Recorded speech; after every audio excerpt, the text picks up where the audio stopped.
texto é de Gênesis capítulo 18. O texto é resultado da nossa caminhada aqui no livro de Gênesis. Temos andado capítulo a capítulo. Domingo passado vimos Gênesis 17, a história de Abraão. E agora continuamos na história dele, agora no capítulo 18. Apareceu o Senhor Abraão nos carvalhais de Manre, quando ele estava sentado à entrada da tenda, no maior calor do dia. Levantou ele os olhos, olhou, e eis 3 homens de pé em frente dele. Vendo-os, correu da porta da tenda ao seu encontro, prostrou-se em terra e disse: Senhor meu, se acho mercê em tua presença, rogo-te que não passes do teu servo. Traga-se um pouco de água, lavai os pés e repousai debaixo desta árvore. Trarei um bocado de pão, refazei as vossas forças, visto que chegastes até vosso servo. Depois seguireis avante. Responderam: faze como disseste. Apressou-se, pois, Abraão para a tenda de Sara e lhe disse: amassa depressa 3 medidas de flor de farinha e faze pão assado ao borralho. Abraão, por sua vez, correu ao gado, tomou um novilho tenro e bom e deu ao criado, que se apressou em prepará-lo. Tomou também coalhada e leite e o novilho que mandara preparar, e pôs tudo diante deles, e permaneceu de pé junto a eles debaixo da árvore, e eles comeram. Então lhe perguntaram: Sara, tua mulher, onde está? Ele respondeu: está aí na tenda. Disse um deles: certamente voltarei a ti daqui 1 ano, e Sara, tua mulher, dará à luz um filho. Sara o estava escutando à porta da tenda atrás dele. Abraão e Sara eram velhos, avançados em idade, e a Sara já lhe havia cessado o costume das mulheres. Riu-se, pois, Sara no seu íntimo, dizendo consigo mesmo: depois de velha e velho também o meu senhor, terei ainda prazer? Disse o Senhor a Abraão: por que se riu Sara, dizendo: será verdade que darei ainda à luz, sendo velha? Acaso para o Senhor a coisa demasiadamente difícil? Daqui 1 ano, neste mesmo tempo, voltarei a ti, e Sara terá um filho. Então Sara, receosa, o negou, dizendo: não me ri. Ele, porém, disse: não é assim, é certo que riste. Tendo-se levantado dali, aqueles homens olharam para Sodoma, e Abraão ia com eles, para os encaminhar. Disse o Senhor: ocultarei a Abraão o que estou para fazer, visto que Abraão certamente virá a ser uma grande e poderosa nação, e nele serão benditas todas as nações da terra. Porque eu o escolhi, para que ordene a seus filhos, e a sua casa depois dele, a fim de que guardem o caminho do Senhor e pratiquem a justiça e o juízo, para que o Senhor faça vir sobre Abraão o que tem falado a seu respeito. Disse mais o Senhor: com efeito, o clamor de Sodoma e Gomorra tem se multiplicado, e o seu pecado se tem agravado muito. Descerei e verei se de fato o que tem praticado corresponde a esse clamor que é vindo até mim, e se assim não é, sabê-lo-ei. Então partiram dali aqueles homens e foram para Sodoma. Porém Abraão permaneceu ainda na presença do Senhor, e aproximando-se a ele disse: destruirás o justo com o ímpio? Se houver porventura 50 justos na cidade, destruirás ainda assim, não pouparás o lugar por amor dos 50 justos que nela se encontram? Longe de ti o fazeres tal coisa, matares o justo com o ímpio, como se o justo fosse igual ao ímpio. Longe de ti, não se fará justiça o juiz de toda a terra? Então disse o Senhor: se eu achar em Sodoma 50 justos dentro da cidade, pouparei a cidade por amor deles. Disse mais Abraão: eis que me atrevo a falar ao Senhor, eu que sou pó e cinza. Na hipótese de faltarem 5 para 50 justos, destruirás por isso toda a cidade? Ele respondeu: não destruirei se eu achar ali 45. Disse-lhe mais Abraão: e se porventura houver ali 40? Respondeu: não o farei por amor dos 40. Insistiu: não se ire o Senhor, falarei ainda. Se houver porventura ali 30? Respondeu o Senhor: não o farei se eu encontrar ali 30. Continuou Abraão: eis que me atrevi a falar ao Senhor, se porventura houver ali 20? Respondeu o Senhor: não a destruirei por amor dos 20. Disse ainda Abraão: não se irrite o Senhor, se lhe falo somente mais esta vez, se porventura houver ali 10. Respondeu o Senhor: não a destruirei por amor dos 10. Tendo cessado de falar a Abraão, retirou-se o Senhor, e Abraão voltou para o seu lugar. Muitos ensinos nesse capítulo. O primeiro, que quando o seu marido chega em casa e fala para você: bem, arruma aí rápido alguma coisa para comer, convidei uns amigos, isso é bíblico. O segundo, aprendemos a arte da pechincha, né? Com o judeu Abrão, negociando com o próprio Deus. Quer dizer, não é errado pechinchar, nem pecado. Mas é interessante, porque esse texto ele revela a amplitude do espectro da espiritualidade na Bíblia. A revelação bíblica, ela traz fatos inusitados. A Bíblia é fantástica, fantástica. Porque a Bíblia traz momentos únicos. Deus resolve relacionar-se com a humanidade, e Ele inclui nesse relacionamento árvores, animais, terremotos, tempestades, mares, fogo, redemoinho e outros elementos que Deus usa para, ao longo da Bíblia, mostrar o seu interesse por nós. Deus se interessa por nós. Deus tem interesse pelo ser humano, pela sua obra criada, pela coroa da sua criação. Deus move céus e terra para se relacionar conosco. Se é necessário abrir um mar vermelho, Ele vai abrir. Se é necessário fazer uma montanha tremer, Ele vai fazê-la tremer. Se é necessário que um arbusto pareça que está queimando e não queime, Ele vai fazer isso, porque Ele se interessa. Se é necessário até que um animal fale, Ele faz isso, porque Ele se interessa por nós. Deus tem um tremendo interesse pelo ser humano. E o texto aqui é muito, muito, muito rico. Porque Deus vai mostrar para nós aqui, nesse texto, que o interesse dele se revela nos diálogos que ele mantém ao longo de todo esse capítulo 18. E eu chamei esse capítulo aqui do diálogo da espiritualidade, porque é o que Deus gosta de fazer. Se tem algo que Deus gosta é de conversar com o ser humano. Deus se agrada. Não se engane, na vida eterna nós vamos ter um Deus que vai caminhar ao nosso lado, nosso Deus o tempo todo conversando. Ele vai conversar o tempo todo, que é o que Ele gosta de fazer. Deus gosta de conversar. Talvez seja essa a característica primeira do relacionamento dele conosco. Quando Adão e Eva foram criados, não havia nem pecado, o que é que Deus gostava de fazer? Caminhar com eles na viração do dia, batendo papo. Olha que beleza, aquela uva ali. Oh, está cuidando bem daquele pé de manga, não é? E assim por diante. Oh, aquilo ali chama piqui, só os goianos vão ter. É uma maravilha imaginar Deus se importando conosco, dialogando conosco, interagindo conosco.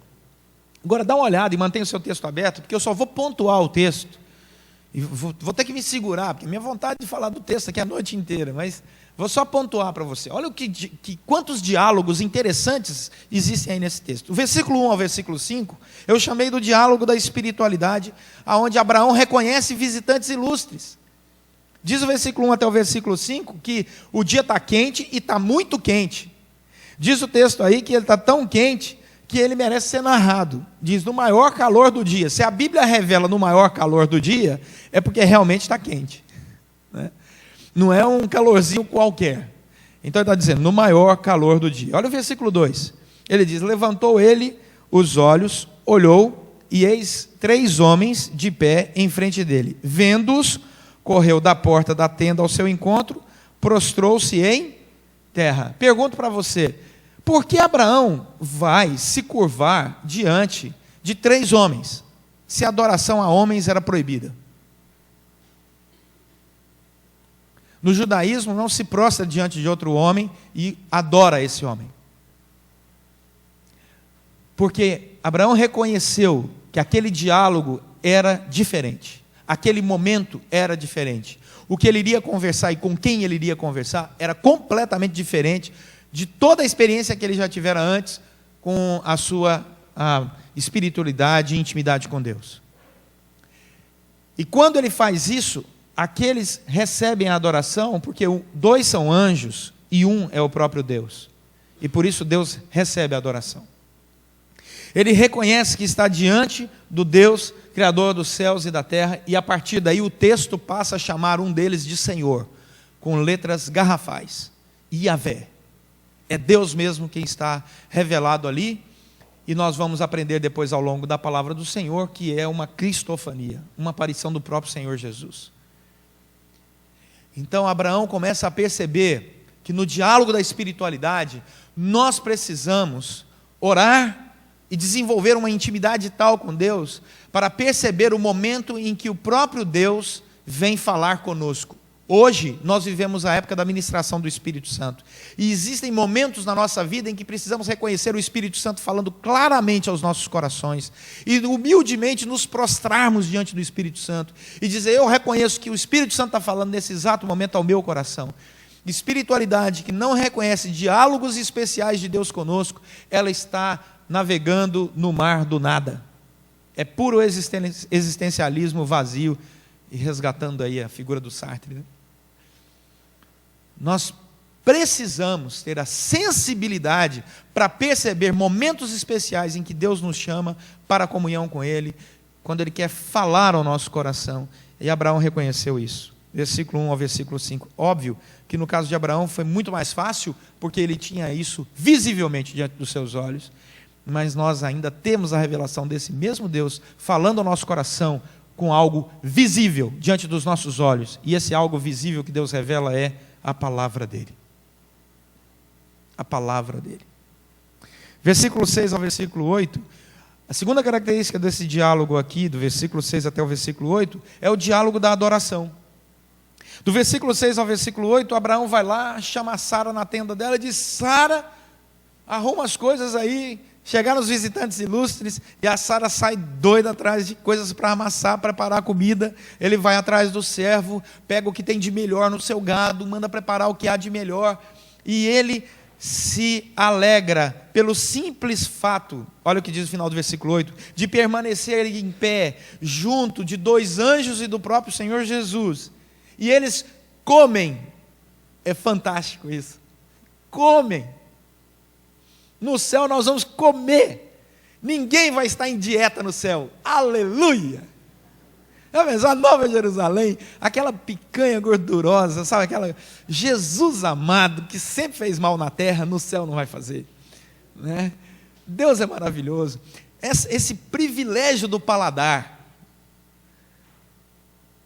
Imaginem, por quê? Qual é o símbolo disso? É a mesa posta, a mesa da comunhão, é a Santa Ceia. É o momento em que Deus ceia com o seu povo. Deus se alegra em sentar-se à mesa, em dialogar. Mas Deus não se assenta em qualquer mesa, não. Deus se assenta na mesa que foi preparada para Ele com o que há de melhor. Deus não come resto. Deus come aquilo que as pessoas preparam com amor, com carinho e com disposição. Sara não saiu chutando a tenda, virando as panelas, dizendo: eu não aguento mais esse Abraão, bah! Ele inventa essas coisas de última hora, bah! Né? Não vou fazer nada, vai ali na panificadora mais perto e compra. Não, ela se envolve nesse processo, porque essa mulher é uma grande mulher, não se engane. Fala-se muito de Abraão, mas é necessário reconhecer a grande figura de Sara. E ela está disposta a servir. E Abraão vai lá e pega do gado que tem de melhor. E qualquer um sabe que o gado novo, o novilho, é a melhor carne. É a melhor carne. Picanha boa é pequena, viu, gente? Pode perguntar para quem tem de cozinha aí. Ó. O Rui Otávio entende, outros entendem. Picanha boa é essa. Imagina aquele gado antigo, que não é bom. Carne boa é carne nova. Abraão sabia disso. E ele está nos ensinando aqui que para o Senhor nós fazemos assim. É o diálogo da adoração com o que há de melhor. É o diálogo em que você entra na presença de Deus e fala: Deus, olha, isso aqui é para o Senhor. Eu preparei para ti. Versículo 9 ao versículo 11. O diálogo da promessa. O texto evolui e nós evoluímos com ele. Onde é que está Sara? O Senhor sabia, mas Ele quer manter diálogo. Ele sabe tudo, mas Ele quer manter diálogo. Se Ele sabe, por que Ele pergunta? Porque Ele ama dialogar conosco. Seria muito sem graça Ele chegar e falar assim: já sei onde está Sara, já sei o que você está pensando, já sei o que você vai dizer, já sei. Não teria menor interesse. Mas esse diálogo aí, do verso 9 ao verso 11, é o diálogo da promessa. Mas a promessa só vem depois de 2 pontos. Percebam, qual é o primeiro? O reconhecimento da presença especial de Deus. Qual é o segundo? Quando nós adoramos ao Senhor com seriedade, com qualidade. Aí a promessa acontece.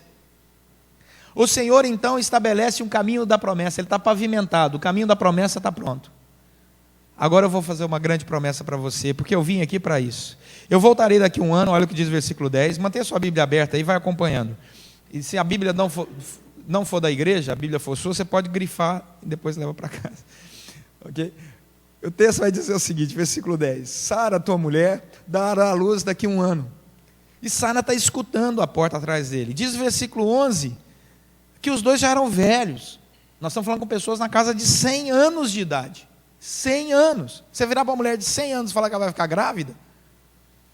Percebam que a atenção de Sara não está tanto na concepção. Perceberam? As mulheres sabem ler o texto.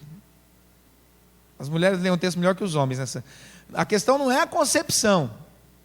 A questão é o prazer. Por acaso eu vou ter prazer? Eu e o meu marido? Por quê? Porque para um casal de Deus, a relação não é mecânica, é amorosa. Deus não criou a relação entre marido e mulher apenas para a procriação, mas para o prazer. Me desculpe a Igreja Católica, Apostólica Romana, mas a base bíblica está aí. Então nós descobrimos, porque a Igreja Católica Apostólica Romana acredita nisso, viu, meus irmãos? É doutrina da Igreja Católica Apostólica Romana, que o sexo entre marido e mulher é só para a procriação. Mas a Bíblia não vai dizer isso. Vai dizer que é para o prazer. Tá? E aí, a palavra do Senhor nos diz que Sara se preocupa com isso. E isso é bonito. Porque a relação do casal diante da Bíblia é bonito. E ela vai dizer assim, mas isso vai acontecer? E o Senhor traz a promessa. Então a promessa não é só a mecânica do filho. A promessa é a do prazer, quando não se espera que ele mais aconteça. Nós podemos descobrir o prazer na nossa comunhão com Deus, fazendo coisas que o mundo jamais vai entender. O prazer da oração, o mundo não entende isso. O prazer de ler a Bíblia, o prazer de vir à igreja, o prazer de ofertar, retirar parte do nosso sustento e ofertar, o mundo não entende isso. São prazeres que Deus nos dá, privilégios, alegria. O prazer da comunhão dos irmãos, o prazer de terminar a assembleia e lanchar na cantina. Acabei de fazer mais uma propaganda, cadê o pessoal da cantina? Né? O prazer de estarmos juntos. A Bíblia então diz que isso é promessa. Então, muito mais que o filho, o ato do prazer que vem do Senhor. O filho, sim, vai garantir todo o processo redentivo do Senhor na terra. Mas muito mais que isso, o prazer de Deus se relacionar com o seu povo. Versículo 12 ao 15, o diálogo então assume uma outra perspectiva, que é o diálogo da dúvida. Sara vai duvidar da promessa. E diz do verso 12 ao verso 15, que a Sara se ri lá no seu íntimo. E diz assim, será que eu ainda vou ter prazer? Versículo 13, será que vai acontecer isso? Ela ri por dentro.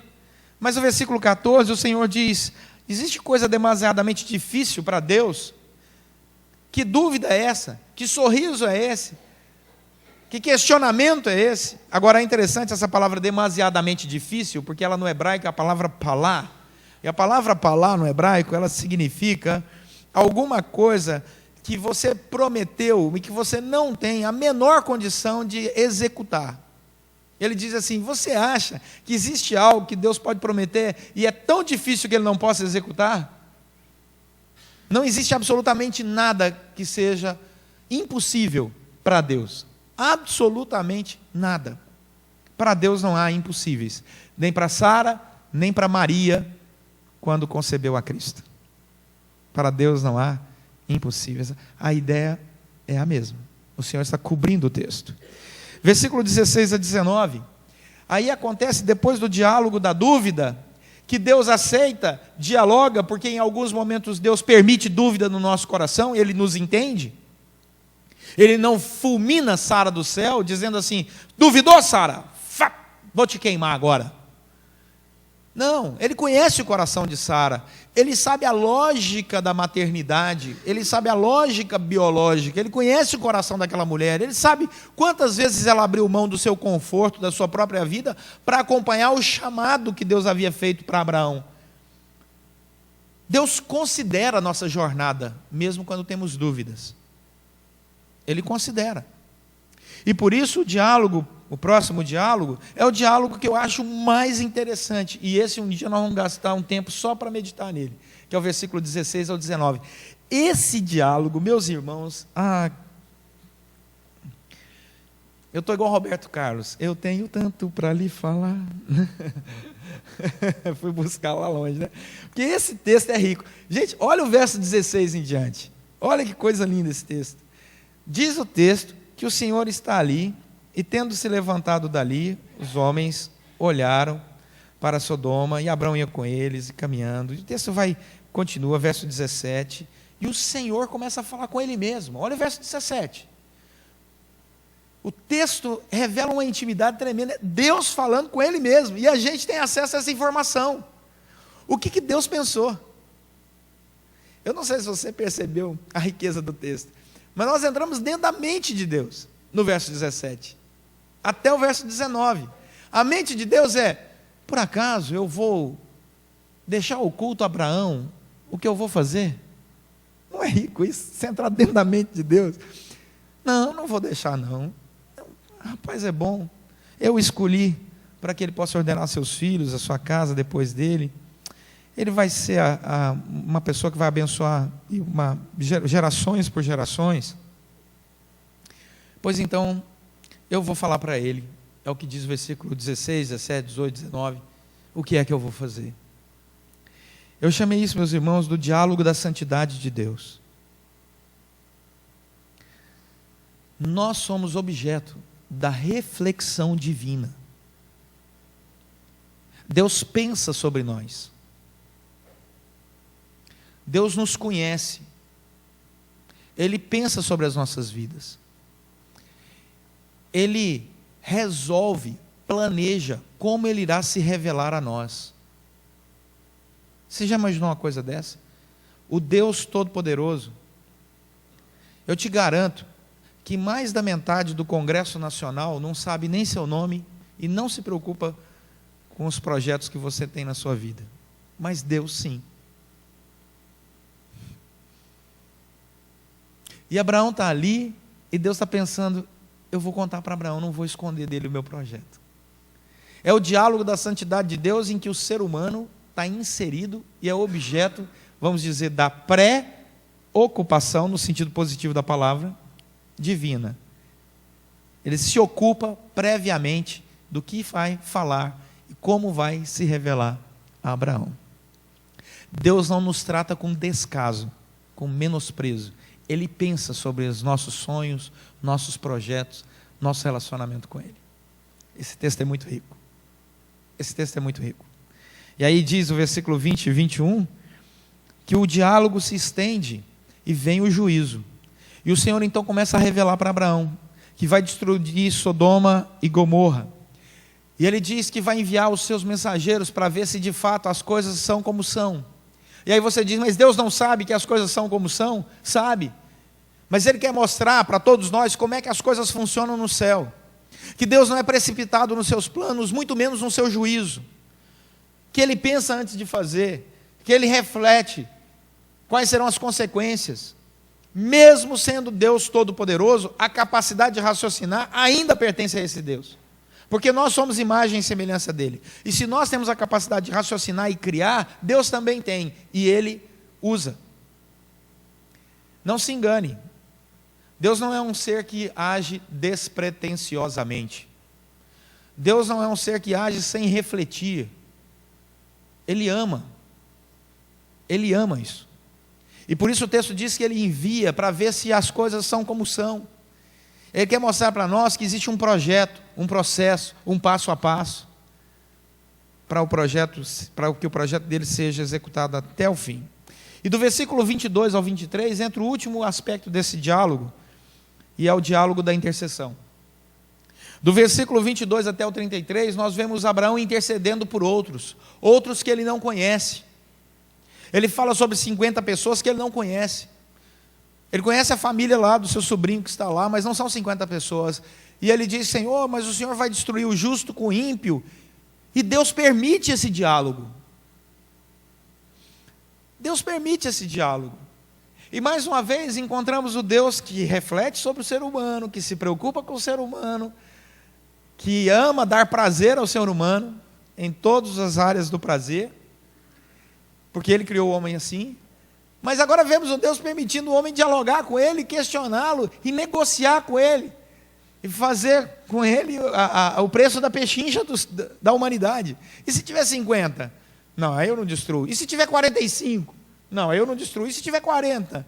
Não, eu não destruo. E se tiver 30? Não, eu não destruo. O senhor me desculpa estar te incomodando. E 20? Não, eu não destruo. Olha, não quero de maneira nenhuma que o senhor fique nervoso comigo. E 10? Você já imaginou você dialogando assim com Deus e Ele com essa paciência? Não, está tudo certo, pode continuar. Não, claro, por favor, vá adiante. Não, claro, perfeitamente. Por quê? O que Deus quer nos ensinar? É a paciência de Deus conosco. Quantas vezes nós oramos e dizemos para Deus que nós vamos fazer, que nós vamos ser mais justos, mais puros, mais santos, vamos pecar menos. Passa algumas horas e estamos na mesma situação e voltamos. Senhor, o Senhor me desculpa, eu pequei, eu errei, o Senhor, tudo bem, vamos de novo. Aí no outro dia da mesma forma, e no outro dia da mesma forma, e no outro dia da mesma forma, e no outro dia da mesma forma. O que eu levo para casa? Deus não mudou. Toda essa revelação de Deus espetacular, maravilhosa, todos esses elementos da natureza que Ele usou para se relacionar com o ser humano, tem um só propósito: Deus não mudou. Deus se interessa por cada um de nós. Ele quer ouvir o nosso diálogo, Ele quer ouvir a nossa negociação santa. Nós somos objeto do pensamento de Deus, dos projetos de Deus. Deus não mudou. E Ele nos ama tanto que Ele enviou o Seu Filho, Jesus Cristo, para morrer na cruz por nós, porque Ele se interessa por nós, a ponto de dar-se na cruz, para que todo aquele que nele crê não pereça, mas tenha a vida eterna. O que vai nos salvar, garantir vida eterna, e fazer com que a gente desfrute até a salvação aqui na terra, não são as nossas boas obras, porque as nossas obras não são boas, mas é a graça de Deus, é o presente, é o interesse dEle por nós. Nós somos salvos não pelas nossas boas obras, mas pela graça. Porque nós muitas vezes somos arrogantes, pretensiosos, achamos que sabemos muitas coisas, que já conhecemos tudo que a palavra do Senhor tem para nos dizer, mas nos esquecemos que Deus é infinitamente maior. E o projeto dele é infinitamente maior do que possamos pedir ou pensar, a ponto dele se dar por nós na cruz e ressuscitar ao terceiro dia, para que nós tivéssemos vida, e vida em abundância, e vida eterna. Deus tem interesse por nós. Vamos curvar nossa fronte, vamos orar.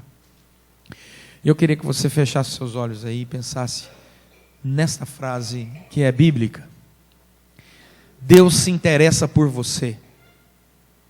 Às vezes você acha que foi esquecido pelo governo, que foi esquecido pelas autoridades, que foi esquecido pela igreja, que foi esquecido pela família, que foi esquecido pelos amigos, que ninguém se interessa por você, que ninguém te telefona, que ninguém manda e-mail, que ninguém vai na sua casa, que ninguém te chama, que ninguém... Deus se interessa por você. Deus tem projetos para a sua vida. Deus refletiu sobre a sua história. Deus te ama a tal ponto de morrer na cruz por você e ressuscitar para te garantir vida e vida eterna ao lado dele. Não permita que qualquer outro raciocínio passe no seu coração, na sua mente. Não permita que qualquer palavra lançada sobre sua vida traga menosprezo ao seu coração. Não aceite, porque Deus se interessa por você. Ele te ama. Você não é fruto do acaso. Você foi planejado, pensado. Você não nasceu onde nasceu por acaso, na família que nasceu por acaso. Você não está aqui nessa noite por acaso. Deus dirige os seus passos para que você possa experimentar a maravilhosa graça dele sobre a sua vida. Não é pelo que você faz ou deixa de fazer, mas é graça, simplesmente a maravilhosa graça.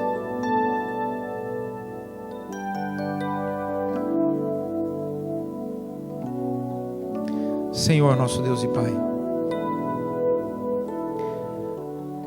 queremos te agradecer porque o Senhor se preocupa conosco. O Senhor nos ama. O Senhor tem projeto para as nossas vidas. O Senhor quer dialogar conosco. E pela obra do Teu Santo Espírito e através da Tua palavra revelada, o Senhor sempre está disposto a conversar conosco. Obrigado porque nenhuma oração nossa fica vazia na Tua presença ou sem resposta.